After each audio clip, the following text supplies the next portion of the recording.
Hello YouTube, my name is Nero and today we some Call of Duty Black Ops 3 playing a bit of Kill Confirmed here on the map Combine, running around here with the HVK assault rifle using that legendary light camouflage. Today's video is going to be a little bit different. I wanted to discuss a very interesting topic to me anyway, and that topic is, are YouTubers ruining Call of Duty? This is an interesting topic to me, but I'm obviously incredibly biased, so it's kind of difficult to discuss it because being a Call of Duty YouTuber, I'm obviously going to hold the position of, no, we're not ruining Call of Duty. In fact, we're making it better. But the thing about this topic of, are YouTubers ruining Call of Duty, it's usually a topic that isn't discussed by YouTubers. When I see it brought up, it's usually in the comments of people's videos or on public forums like Reddit, where Call of Duty fans discuss their thoughts and their opinions. It's interesting to actually read these threads because they come from a much different perspective than where I'm coming from, but at the same time, it's not too unlike my own perspective because it's important to remember that before I made a YouTube channel, I was a Call of Duty fan that just liked to watch YouTube videos until one day I decided, hey, I can do that. I'm gonna make my own channel and I'm gonna make my own videos, and here I am, 5-6 years later, however long it's been since I made my first ever YouTube channel. The main criticism I see in these arguments, which you see them honestly quite a bit, especially with the whole idea of supply drops bouncing around here as of late, but the main criticism I see in these arguments is that Call of Duty YouTubers hold too much power over the community. And some of you may think that's just absurd, but really it isn't too far of a stretch to call us YouTubers influencers. In fact, that's what companies call us most of the time. If I ever talk to a company about some sort of like a brand deal or something like that, they always call me an influencer. They don't call me a YouTuber, they call me an influencer. Why do they call us that? Why is the term influencer being thrown around? It's because we have an audience. When we discuss something or review something or play something, people see it and then they're inclined to maybe check out that product as a result of having seen their favorite YouTuber playing a game or using an app or doing something, right? Something with some particular product. If I were to tell you that I use a Razer Deathstalker keyboard because of its incredibly quiet keys that make my PC recordings much, much better, some of you may be inclined to want to check out that keyboard. I mean, heck, probably some of you either paused the video or opened up a new tab just to Google the Razer Deathstalker and see what I'm talking about. And yes, that is the keyboard I use, but no, I am not affiliated with Razer whatsoever. They did not pay me anything, and I'm not sponsored by them, and I would be required by law to tell you guys if that were the case. I'm just using that as an example, right? But the point's been made. If a YouTuber makes a video showing off a class or revealing something interesting about a weapon in Call of Duty, or perhaps a mechanic that people didn't realize before, then people that watch that video will now take that knowledge with them in game. That's something that you could call us influencing people, I suppose. I showed you guys a great grenade spot last week or so, right? It was on Hunted Safeguard, and it got me so many quad feeds. I got a bunch of pictures from you guys on Twitter who use that exact same grenade spot to get quad feeds and stuff like that as well. And it was really cool. No doubt people started using it. And when those people start getting multi-kills with that grenade, other people in-game are going to take note and learn that grenade for themselves. A YouTuber makes a video talking about snipers in Black Ops 3 and how they have no damage or range penalty for using a silencer. Suddenly, the number of silent snipers in Black Ops 3 is going to skyrocket. If a YouTuber makes a video highlighting the one-man army danger close and grenade launcher combination in Modern Warfare 2, then suddenly a plague is unleashed upon the game that is, frankly, still infesting it to this day.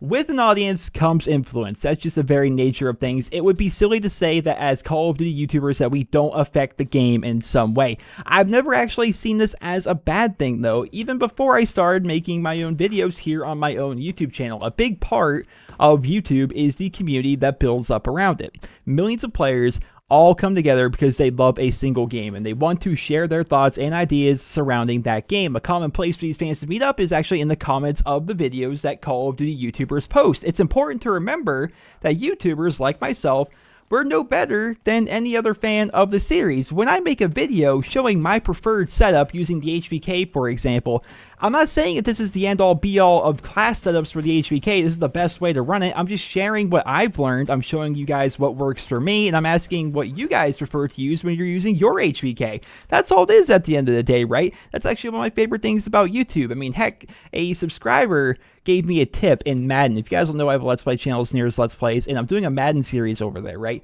And I've really been struggling in the goal line, especially when trying to give my running back the ball, because I can only control the quarterback, so I really have to pick plays that work well with my running back. effect. And this guy gave me a tip. He's like, hey, run this play. It works really well for me. It's almost borderline OP. I'm like, huh, interesting. So I tried it live in the series. Bam, it worked. And it's actually a pretty crucial play that's going to play a pretty big role in some upcoming episodes. So just that is honestly my favorite thing about YouTube, is that a bunch of like-minded people can come together and they can take their hobby to the next level. I've always hated the argument. I've seen it so many times because as a YouTuber, I am prone to a lot more feedback than most people. I have a lot more online interactions every single day than the vast majority of people do. That's just kind of the nature of the job, I suppose. But I've always hated the argument that people claim that YouTubers, all we do is teach people OP weapon and perk combinations. We make players better than they should be. That's just silly, right? That's a silly argument because, of course, that's just going to be a natural byproduct of an active and engaged community. If something is really powerful or works really well in game, it's going to be shared, people are going to see it, and people are going to start using it. I love that that's the case. I think that's a great thing because it keeps the game developers on their toes, or at least they should hopefully keep the game developers on their toes. Is there a new ridiculously OP weapon or attachment combination that needs to be addressed? Take a look at it. Is there a glitch that people are using to get outside of the map and people are making a big fuss about it online? Take a look at it. Are people boosting themselves up to Prestige Master? Are these other game-breaking glitches happening? You fix your game. That's the thing. We are a very active and engaged community, and we're very vocal about the things that happen within our game. I use this comparison a lot, and I'm going back to the Madden example. There's a number of glitches in Madden. I'm not very happy with it. And for a good example I can give is in Madden, I play quarterback, right? My series on my Let's Play channel, I play quarterback, and that's all I can control is my quarterback. I can't control any other players on the team. I can't control the front office. I can't control anything besides my one player, right? And for whatever reason, there's a glitch in that game, whereas if you only control the one player, you can't practice. There's no practice mode. For whatever reason, it's just a bug. It says it's there, but it's not. It's grayed out. You can't play in it. It's ridiculously annoying. There's another glitch that happens occasionally where it zooms in the camera super far and it takes away like all my peripheral vision and makes it really hard to play when that happens. It's just a bug that they've never fixed, and that's because the Madden community is not nearly as passionate or as big as the Call of Duty community, because that stuff just wouldn't fly with the COD community. It wouldn't happen. If there was a bug where you were randomly getting zoomed in super far and like you couldn't see your gun or anything like that, that would get fixed, right? If you randomly couldn't play private matches for whatever reason, for no reason like whatsoever, that would get fixed, right? That's something we'd complain about, and that's something that they would fix. That's one of the great things about the community. I've seen arguments like this ever since Call of Duty 4 on YouTube. I've been watching YouTube for about 10 years now, guys. People complaining that YouTube is making the player base of various games, not only Call of Duty, making these people better players. But yeah, of course, that's gonna happen. I'm sorry that you can't just ruffle stomp through everybody like you could back in the day. I mean, people are gonna get better with time. That's the very nature of things. But here's a pro tip. There's nothing stopping you from getting better besides yourself, really. I mean, I think I'm proof, right? I've been playing this series for almost 10 years, and by no means am I the best player in the world, but every single time a new game comes out, I adapt to the new game, the new guns, the new maps, the new meta, and I typically thrive. Again, I'm not the best player in the world, but I tend to do pretty well, and I'm happy about that. I'm happy that I can adjust every single time. It's you're continuing to evolve and become a better player. I'm a much better player. I am an infinitely better player now than I was when I first picked up a controller back in 2007. I can tell you some more stories about old COD 4 back in the day. So the first thing I did when I got my own version of Call of Duty 4 was I wanted to have the highest KD possible. So I would literally walk 2 feet out of my spawn, lay down next to a wall with an RPD. That's what I would do. That's how I figured I would play. We played team deathmatch where the only objective was to get kills, and I would just lay there, aiming down sights with a light machine gun in the back of my spawn, because that's how I wanted to play, and that's how I started. That's how I started my COD career. Essentially, was just by doing that. Then I realized nobody comes back here because I'm all the way back here. Like, the map I'm thinking in my head is actually backlot. I'm thinking of just laying in the back of backlot, like behind the dumpster where nobody would ever go. And it's like, why am I here? But you know what? I have a kill, so I guess I should stay here, right? It's just that's how I started. Then you look at me now, it's like completely different people, right? Completely different players, and that's gonna happen. The other piece of criticism that I see is that because YouTubers have this great influence, is that we need to use it for what people consider to be the greater good. And the catch of that is everybody has a different opinion of what the greater good is. They all have their own preconceived ideas of what everyone else should think. The big one right now is, of course, supply drops. How dare you buy supply drops? You're ruining the COD community. You have the power to change the developers' minds. But I really think people overestimate this quote-unquote power that we have as YouTubers. We've been complaining for years to fix the one-man army and danger close combination in Modern Warfare 2, and how well has that worked so far, right? It just hasn't happened, right? While we do have some power, you can call it power if you want. We do have this influence where if I make a video talking about the XR2 and then maybe people want to try that combination, then yeah, maybe I changed a small little portion of the community. I changed around a small little subsect, I suppose, of the Call of Duty community with that video. But ultimately, I'm not making waves or anything like that, and no YouTuber is going to make a video and it's going to completely change how the COD community plays the game, with the exception of, once again, the One-Man Army Danger Close NoobTube combination, which is still just a fiasco and a plague upon that game that still needs to be fixed. But then again, Infinity Ward had a giant falling out that year, and that's the reason why it will probably never actually be fixed. But regardless, back to supply drops, I think they're here to stay. That's the sad truth. I feel as though supply drops are here to stay. They began in Advanced Warfare, and they made Activision, along with Sledgehammer, boatloads of money. We know this because they've told us that in many interviews. Activision has been very public about how profitable supply drops have been and how they exceed all of their expectations, and it makes sense. I mean, the idea of supply drops is not a new one. Nearly every game has the supply drop equivalent, from free-to-play mobile games to fully priced AAA titles. It's just something that you see in a lot of games these days. It's a great way for them to earn a little bit of extra money for their game, which, heaven forbid, a company tries to make money. I mean, I hate it so much. I hate seeing comments where people are like, oh, that company's just in it for the money, like, oh, they're getting greedy and they just want more money. It's like, yeah, of course, Activision, Treyarch, and Sledgehammer, and Infinity Ward, these are all businesses, right? Now, this may be taking a shot at a very small number of people, but the people that get really worked up over a company trying to make money, especially when they're using, frankly, what is such a common business model, maybe these people don't pay for their own things that much, or maybe these people don't actually have a great idea of the actual value of money, because money makes the world go round. People understand that business is what keeps the world turning, right? Now, sure, it's entirely valid and completely understandable if you just don't like the business model, right? It's completely fair to argue that this is unfair to the player base, and it's a bit of a slap in the face to loyal customers and loyal consumers of the Call of Duty franchise to put weapons behind a slot machine paywall. I agree. I completely agree. There is nothing redeeming, in my opinion, about taking weapons, which are actually really fun weapons, like a pocket shotgun or a freaking M1 Grand from World at War, essentially, then upgrading it and adding it to the game. There's nothing redeeming about taking cool guns like that and putting them in a game behind a slot machine paywall. And frankly, I'm a bit salty about that, right? I'm definitely salty. I've talked about it in a number of videos right at this point. But I can respect Activision or Treyarch or whoever's decision it was. I can respect their decision to implement and their right to implement that business model, right? That's something we all have to acknowledge. It's their business, they're a company, they're going to do as they see fit. What influence do we as YouTubers hold over Activision? That's a big question I see a lot of people talking about. None. We have no influence over what Activision does, for the most part. I mean, it's definitely a symbiotic relationship, right, between a Call of Duty YouTuber and the Call of Duty franchise itself. But ultimately, the COD franchise is going to get along perfectly fine without NerosCinema or any other Call of Duty YouTuber, really, for that matter. We, as COD YouTubers, we need Call of Duty more than Call of Duty needs us. It's also important to remember that I'm in no way affiliated with Activision, right? They did send me a copy of Black Ops 3. I think I've talked about that before, but they did send me a copy of Black Ops 3 this year. It was a press release copy. It came out, or they gave it to me the day or so after the game actually came out, right? And I was incredibly happy about that. I got a little letter and everything. I'm like, wow, I made it. This is cool, you know, but ultimately I didn't use it for anything because I already had a copy by then. It was just kind of like a nice little thing that Activision sent me. And aside from that, I've never actually spoken to anybody at Activision aside from Alan on Twitter.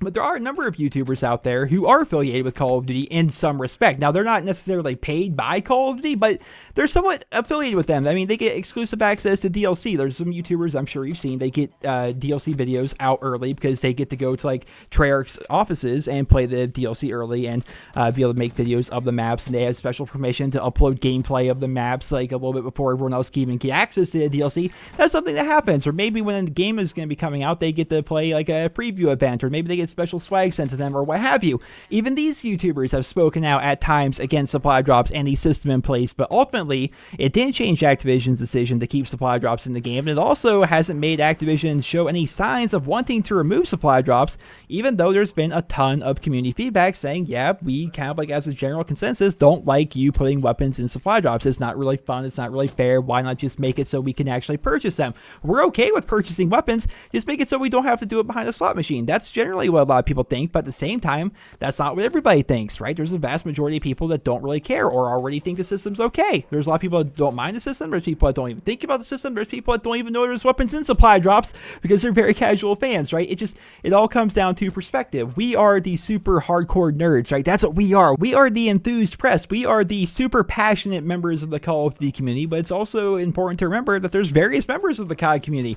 While, yes, there's a lot of us here on YouTube, there's a lot of us that are super passionate about the game, there's also a lot of people that aren't super passionate about the game. They're very casual, they don't play a ton, but they also make up a pretty big number of the COD community as a whole, and a lot of people don't care that much about supply drops, right? It all comes down to perspective and where you stand on the issues. While, yes, YouTube channels are great for sharing thoughts and ideas about a game that we all love, it's important to keep in mind that we don't have any real actual power when it comes to Call of Duty, Activision, or any of the developers that are involved. We can't change the world, right? But we can influence small parts of it. I can make videos showing you guys things that I did in game or share my thoughts and feelings towards different aspects of the game, but I can't twist Treyarch's arm to make them change a policy that I or you may not like. That's just something I can't do. YouTube is a great thing for gaming. I think we all understand that. I think we all agree about that. It's a great thing for gaming. It allows people from all around the world to come together and really take their hobby to the next level. I mean, heck, look at this video. Look at this video that I'm making right now.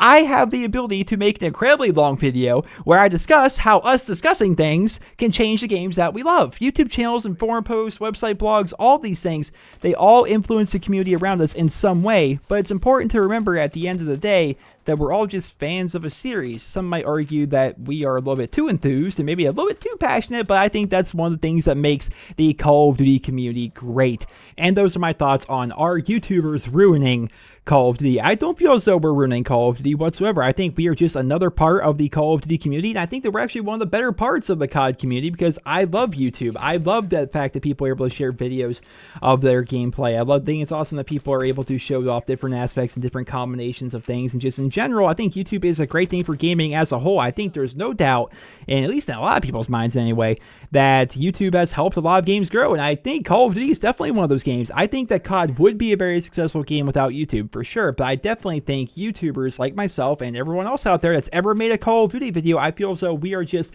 one little tiny stepping block for Call of Duty to become the game that it is today. And while so many people like to say, oh, COD's dying, oh, COD's not what it used to be, Call of Duty is still the best-selling game year in and year out. What is the stat? I think it's 7 of the past 8 years, Call of Duty was the #1 best-selling game of that year. 7 of the past 8 years, guys. And the one year that it wasn't, it was #2 behind GTA 5, which is very hard to beat GTA 5. So still, Call of Duty, very popular game, and part of the reason is because of the giant community that's around it, and part of that giant community is YouTube. YouTube's just an awesome thing in general. It's fantastic in my own personal opinion, and of course, I would love to know your guys' opinions down there in the comment section below. I read the comments on every single one of my videos, and I would love to know your guys' thoughts on YouTubers and Call of Duty and the Call of Duty community as a whole. Like, I would just love to know your guys' thoughts. Let me know about that in the comment section below. I hope you guys all enjoyed this video. I hope you guys all found it helpful and informative, and if you did, please drop me a rating, and I hope you guys all have a wonderful day.